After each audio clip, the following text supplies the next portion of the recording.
Mythology is a genre of folklore or theology that consists mainly of stories that play a fundamental role in a society, such as base stories or origin myths.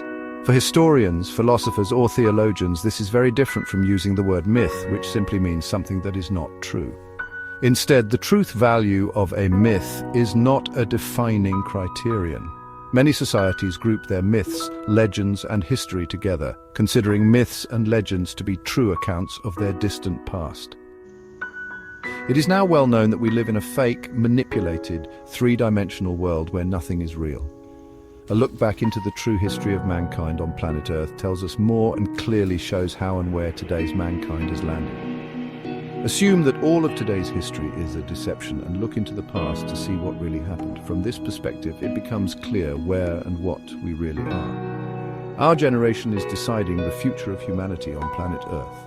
Nothing is as it seems. Everything is a lie or an illusion. Uncovering the truth about our world's past teaches us about good and evil. We humans are living in a unique time in history because we're witnessing the end of global oppression and the debt-based monetary system.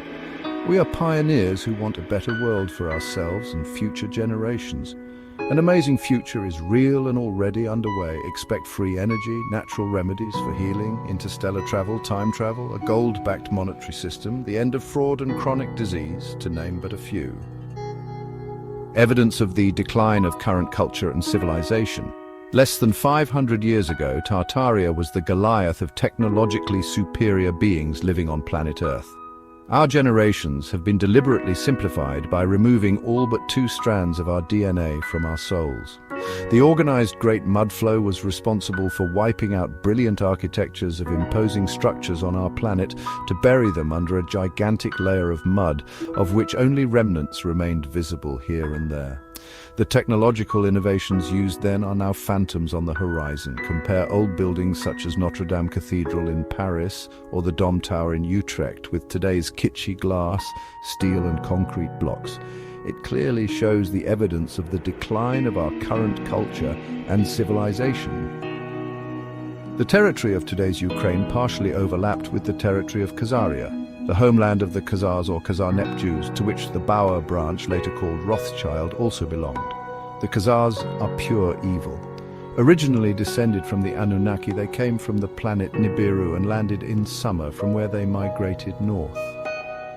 They have always been a strange race of thieves, cheats and murderers, characterized by extraordinary cruelty and sexual perversion. They never obeyed laws or rules. They were masters of deception. Many people will be convinced when they read this version of our history, which will become popular and widespread in the 5D world and eventually be studied and taught in schools, universities, and scientific institutions. Already breakthroughs in astronomy, anthropology, archaeology, and Egyptology are tending to support this and other theories based mainly on translations of Sumerian writings. In Africa, in what is now the Sahara, old maps show many rivers, lakes, and mountain ranges that no longer exist. If you look at the maps at high magnification, you can see many cities on the coast of the Gulf of Guinea, on the equator, and also many cities in the depths of Africa. Even today, the settlements there are hardly called cities, but back then, surprisingly, the cities on Africa's Mediterranean coast are not listed. Although North Africa is densely populated on the maps of other authors, there are dozens of cities there. The map of Asia is surprising, with the Caspian Sea, like other maps of the time, shown in a completely different shape with many rivers flowing into it. Unknown lakes in the east and no Lake Baikal. There is no Kamchatka Peninsula, no Alaska, and the northern part of Asia is marked with the names of various provinces of Tartary. Many cities are marked, but their names are illegible.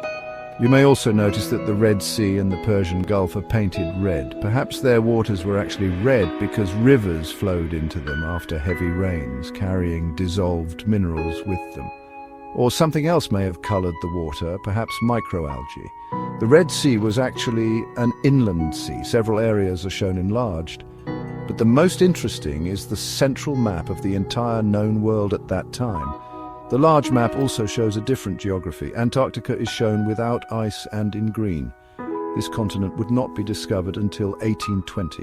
Why the current ice on Antarctica is not shown is not clear, but as you can see, it was already known in the 16th century that this continent existed. On this map, South America and Antarctica are separated by a narrow strait. Now there are vast expanses of sea between them. Hyperborea was known from the maps of the time. It was at the North Pole, consisted of several large islands, is in its place, and is also ice-free.